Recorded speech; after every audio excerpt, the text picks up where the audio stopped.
This is Steve. Steve is our resident disgusting food eater here, right? That's me. Now we have a hornworm here, but after eating superworms and a mouse and Rapeshi diet, eating a superworm wouldn't be all that eventful. So I figure we would give Steve here hornworm special sauce. Let's do it. Hornworm special sauce. I can excrete the special sauce out of the hornworm here. Oh, I hope he ate big. Oh, look at that. Oh, look at that. Look at that. Now, for those of you guys wondering what end of the hornworm that is the back end. Doesn't taste like anything. Let me see. Yeah, it's getting up to that. That's right. Why don't you just eat the whole hornworm? Not bad? Pretty good. Another one, maybe? Yeah. Would you like me to You want to squeeze it? milk them again for you? Squeeze it for me. Milk them for you, buddy. I think I got a little poop in my teeth. Hornworm juice. Gotta be careful with this technique. Yeah, let me get you. Oh, there we go. That's a good one. Do you have any cinnamon? Oh, man. Look at that. Really Look unloading at that. for Look you. at that. Oh. Take it. Happy as a bug in a rose? I'm gonna vomit. I'm done. Yeah, like red tape. We love you. We do it for you. He's really happy with it.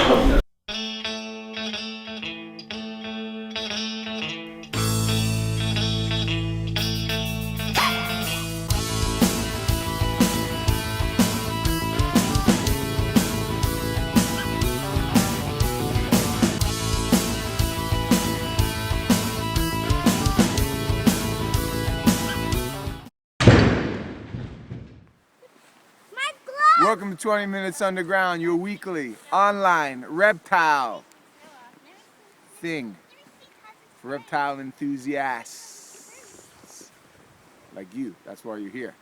This week, we're up in the mountains, the Smoky Mountains, enjoying the snow with the fam. I brought my Chihuahua with me. Chihuahuas are from Mexico. Notice how much fun she's having in the snow. Actually, I was told you have to bring like a heat pack. So when we get cold, we just shove her down our shirt and she shivers and makes you warm. This week's show is a bonzer. You're gonna love it. It's a lot of fun. Have a great time. Enjoy.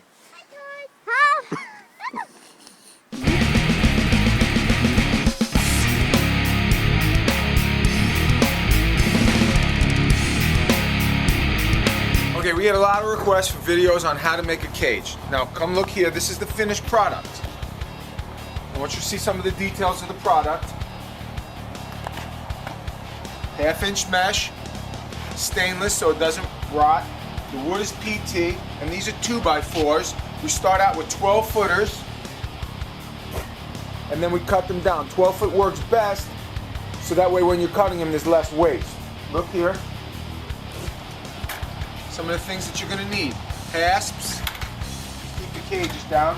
Now the reason we use one on each side is because with time every wood seems to bow and lizards seem to be able to find a way. So when you close the cage, put the hasp down and it holds it down.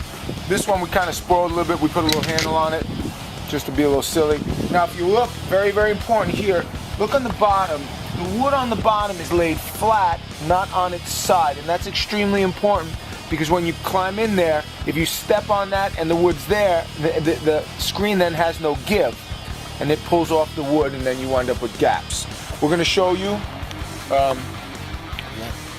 some of the things you need as well. Again, we went over the 2x4, PT, pressure treated, so it weathers, a chop saw, a pneumatic staple gun to fasten the screen. Obviously a regular drill, sometimes a hammer to move things over, and wire clippers to clip long screws and short screws. We'll go over that as we build. Thanks for watching.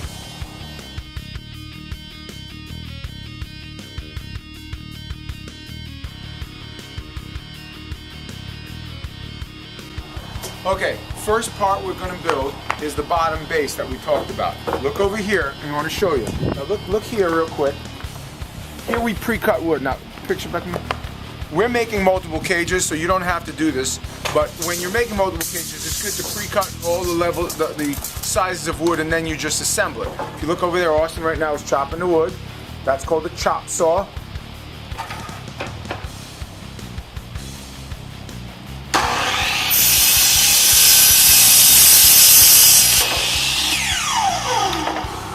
As far as being a man goes, there's probably nothing cooler than having really good tools, especially DeWalt. Now, if you look here, these sections, this being the bottom section, these sections here are 72 inches. So for making the bottom base, you have a 72-inch section, a 72-inch section, and then 3 65s. This gives you a nice base. We're going to assemble it. I'm going to show you how we're going to put the screws in sideways. Austin, can you get a couple of the screws, please? And then we're going to cut the sections of screen. If you look over there at the screen, this is half-inch wire mesh. You cut 6-foot sections out because it's 3 foot, and then you lay it out over the thing. Now come over here, look how we have to assemble this. Now because we're laying the wood on this area, now some guys like to use screws, some guys like to use nails. I like screws because they seem to hold a little better. Plus, we don't have a nail gun that'll shoot diagonally. But look here, now because you're laying the wood sectionally, it'd be a little dangerous for the wood to go into here and into here. You'd need a 4-foot screw, plus it would probably split. So you hold it here. Go ahead, Austin. These are 3-inch screws, exterior screws. You want to get coated so they last longer. Have one guy help you hold it, and then you got to go in diagonally into the wood. Holding it nice and tight. Now you go right back to the other side, putting the wood back in place.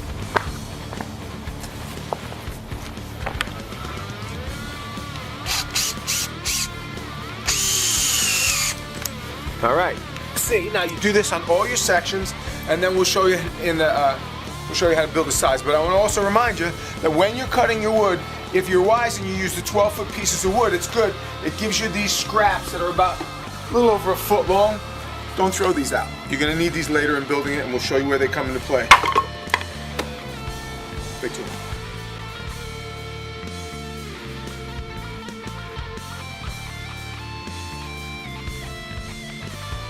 Okay, finishing up your cage and putting your hardware on and some other stuff. I want you to see what we did. Come on this way, buddy. We fastened our screen nice and tight, and we didn't skimp on the staples on the top part. We staggered them and put double rows in. The reason being is obviously this, if there's going to be any kind of compromise in the screen, it's going to happen on the top where the animal's constantly poking. If you have any compromise at all, out and gone.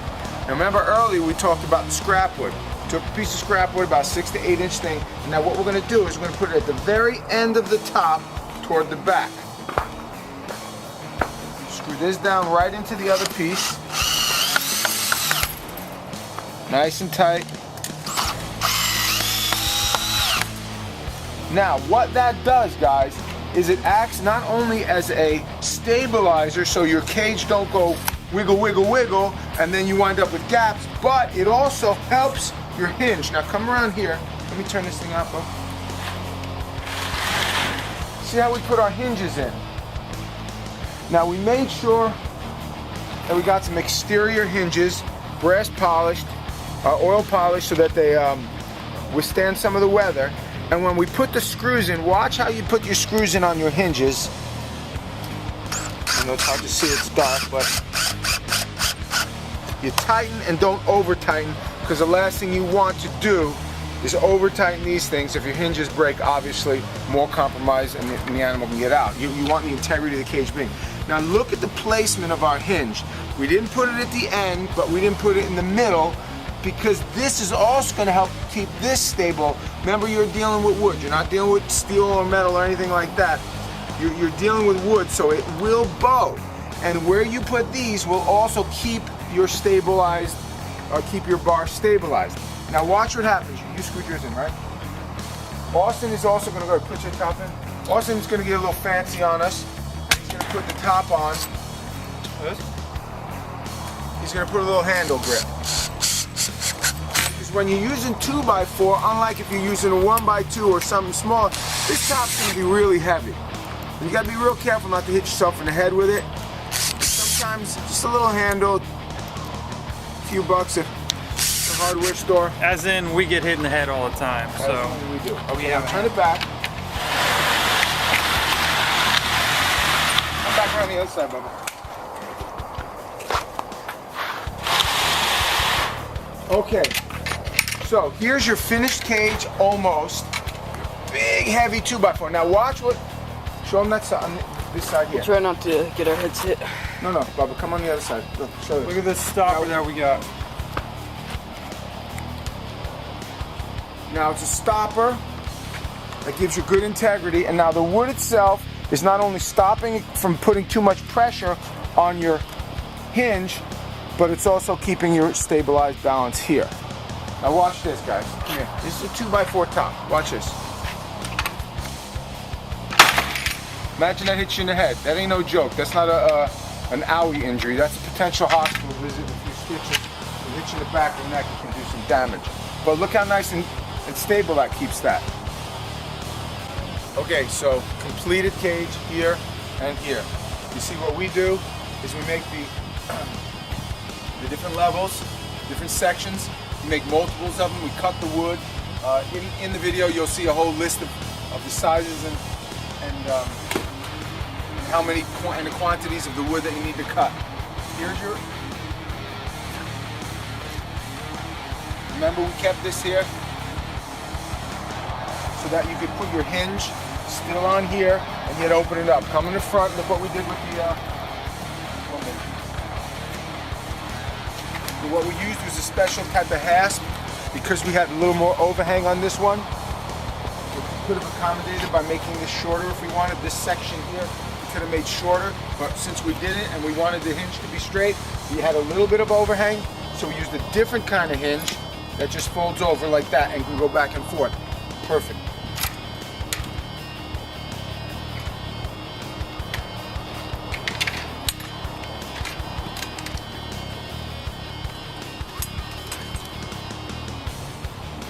Now remember, we said this over and over again. Don't let that top fall on your head. It'll put you in the hospital, maybe in the cemetery. But it's good for takers because they can't get out of it. Here's your finished cage. If you have any questions, send us a comment. Thank you.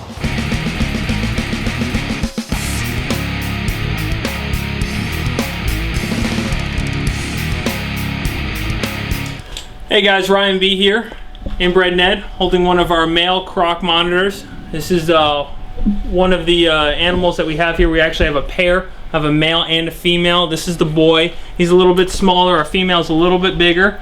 But this is Varanus salvadori. These guys come out of New Guinea. This is one of the longest monitors. As you guys can see here, we're using a little bit of extra care when working with these animals, because this is one of the few monitors, guys, that if you don't have experience working with them, this is not something you want to start working with here. It looks like Inbred Ned's using a lot of restraint, and that's just because these animals have one of the nastiest bites of any animal. You guys Google image some pictures of bites from one of these things. It's like Google searching meat in a slaughterhouse. I mean, it's gnarly what these things can do to you. Not only is it their teeth that you have to watch out for, but as you guys can see here, I mean, look at the claws on these things. Like talons. As I was saying before, this is the longest monitor in the world. Okay, these guys can get upwards of 10 plus feet.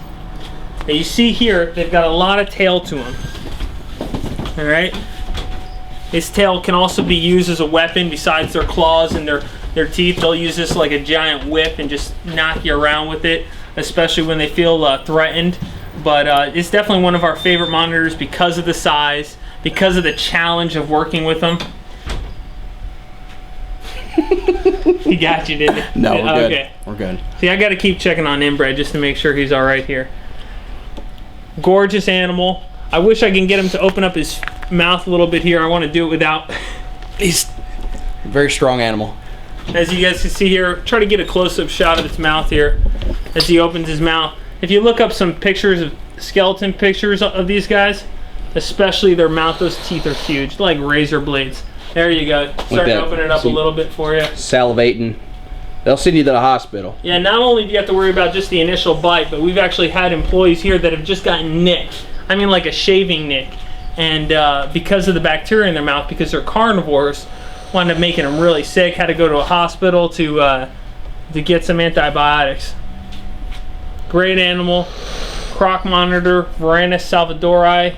Available right now at Underground. Maybe not by the time you guys see this video, but we definitely have them around as often as we can because we love them so much. Ain't that right, Inbred? That's right. Tell them how much you love them. I love this thing a lot. It's just a beast. Give him a kiss on the mouth. Don't. You're nuts. I wouldn't be able to talk on the phone if I did that. Thank you, guys. There you go.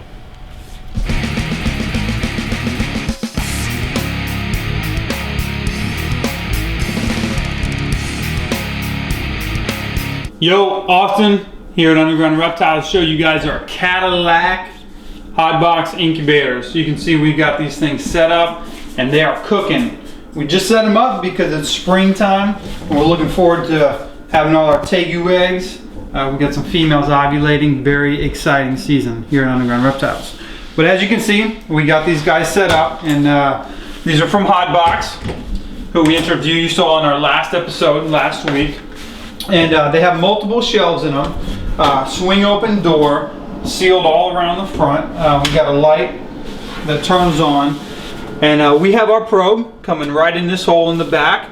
And we have an LED that lights up that fan so you can make sure it's spinning without having to open up the incubator, since you try not to do that a lot. As soon as you open something like this up, obviously the temperature changes instantly. I've gone ahead the past couple days and checked if the temperature is staying the same on every single shelf, and it is consistent throughout the whole incubator. You can see here is we're using Vivarium electronics. These actually came with the incubator, and the probe was on 90 degrees. After I opened it, you can see it dropped down to 88 instantly. It's probably going to go a lot lower than that when it resets. But we're going to cook our tegu eggs around 85 degrees, okay? And it might fluctuate a degree or two if we want it to, but this has stayed exactly the same. You can see the light that's on here on this vivarium, so it's constantly heating it up with little spurts. This one the same, 90 degrees we set it on. And so the probe plugs into here, goes inside the incubator, and then this is connected, to an outlet so that it constantly gets power. Now, a cool thing about these is that you can, well, number one, you can see in them. Our other incubator that we've had for so long, we can't see inside of them. So every time we are checking our eggs, we're having to constantly open up the incubator to look at them. So we'll be able to see through or through here with this light. Now, another thing is that the size of them, because tegus have huge clutches. For most you ball python breeders and stuff like that out there that are only getting 6 to 10, 12 eggs, we're getting 30 to 40 eggs. So we have to have large bins to fit in our incubators. And with this and the multiple shelves, we can do that. Now, we do have one clutch of eggs that is cooking. I just put it in there 2 days ago, and we're going to take you over there real quick to show you that. Here's the first clutch at Underground Reptiles that we have this year in our new incubators. You can come see. We'll open it up. Hey, look at that. Hotbox logo. Give me a good picture of that. I don't know how they got my wife on there, but they did. I just put these guys in here. These were laid 2 days ago. And this is a cross between a ball python and a Loma python. And last year we had eggs, but they were not fertile. And because these eggs sweat a lot, typically you'll cover them up with vermiculite. See how thick our vermiculite is? We like to use the thicker stuff as opposed to the fine grain. But you'll cover them up so that any condensation that they build up will be soaked up by the top layer, or that falls on top of them will be soaked up by that as well, so they don't mold out. Now we're cooking these guys at about 80 exactly 85 degrees. And on these guys, it kind of ties into our question of the week. What do you guys think about certain hybrids? Now, these eggs are a perfect example of hybrids that sometimes don't work. With these, you have low fertility rate. You might have 8 eggs and only 1 comes out to be good, and it's pretty consistent in that. Very, very cool snake to have. Breeding back to itself is, you know, possible. It's done, but again, low fertility. It took us a long time to get the blue and red tegus down, just because some genes don't work. So we want to know what you guys think about that, and is it good, is it bad? Obviously you get some really, really cool animals out of them, but the fertility rate sometimes is very low. Sometimes you might find a really, really strong gene that works. With these guys, we're really hoping we can get some out this year. It'll be a cool snake that we can provide to you guys, along with our crosses that we have in our tegus as far as our hybrids go. So thank you so much. Thanks for checking out our incubators, and we are thankful that we've been blessed to have them this year. God bless. Hey guys, Moody Booty here. We're in the store, Underground Reptiles. There's James. James, say hi. He's the new guy, but he's not really new. He's been here before. That's right. You might remember James from such segments as the original Mouse Eater. He did it before Duffy did it, actually. It's kind of funny. And what else did you do? You attached a tokay gecko to your tongue and septum. That kid's a real genius. The truth of the matter is he couldn't find work anywhere else, and how can you blame anybody? Anyways, you're here for some free crap, which I'm going to be giving you. Look, this is what we got this week. You're winning the heat wave heating pad. It's cold outside, so keep your friggin' reptiles warm, all right? I'm helping you guys out because I love you so much. Not. Anyways, our first week's winner is Reptile Brothers Inc. Can I get some quiet? Thank you. Reptile Brothers Inc. says his favorite reptile show is the Repticon Atlanta. Down in the ATL. Yeah. I think that's how they do it. I don't even know, guys. Anyways, he's also wishing that Moody Booty and the rest of the gang would come up there and do a show at some point so that he could meet us. Well, I don't think we'll be doing any shows in that area anytime soon, but good news, I think I'm going to be writing a book soon. Maybe I'll call it Diaper Rash. You can come visit me at my book signing at the Barnes & Noble, maybe. Mostly pictures, though. I don't know how many words I can write. Anyways, our next winner is Tucker Reptiles, and he likes the National Breeders' Expo. Very good choice, my friend.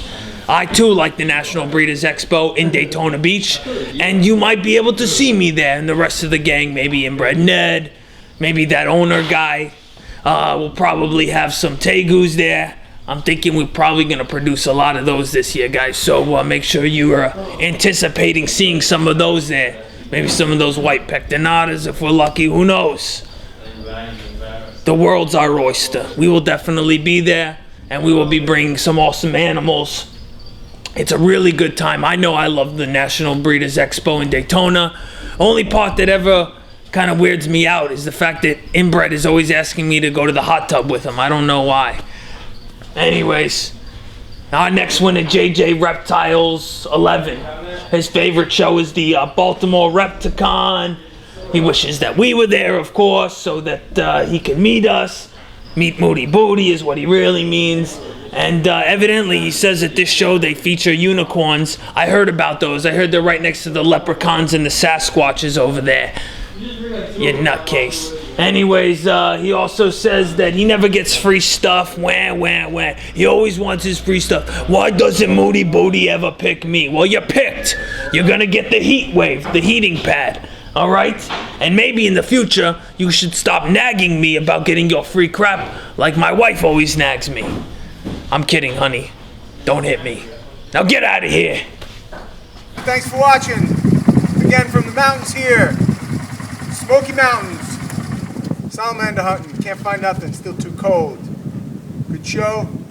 Spring's coming up. We're going to do a special next week on spring and all the cool animals we got producing and ready. Thanks so much for watching. God bless you guys. This week's question of the week is, what is your personal opinion on hybridizing? As you saw, Austin just produced some ball womas. What do you think about people that do stuff like that, cross them? Personally, don't do nothing for me. But there are those that they cross pine snakes and corn snakes and king snakes. And what's your opinion? We want to know. And if you're really for it, tell me what's the coolest cross you ever saw. We want to know. Thanks so much for watching. God bless you guys. And as always, wuss.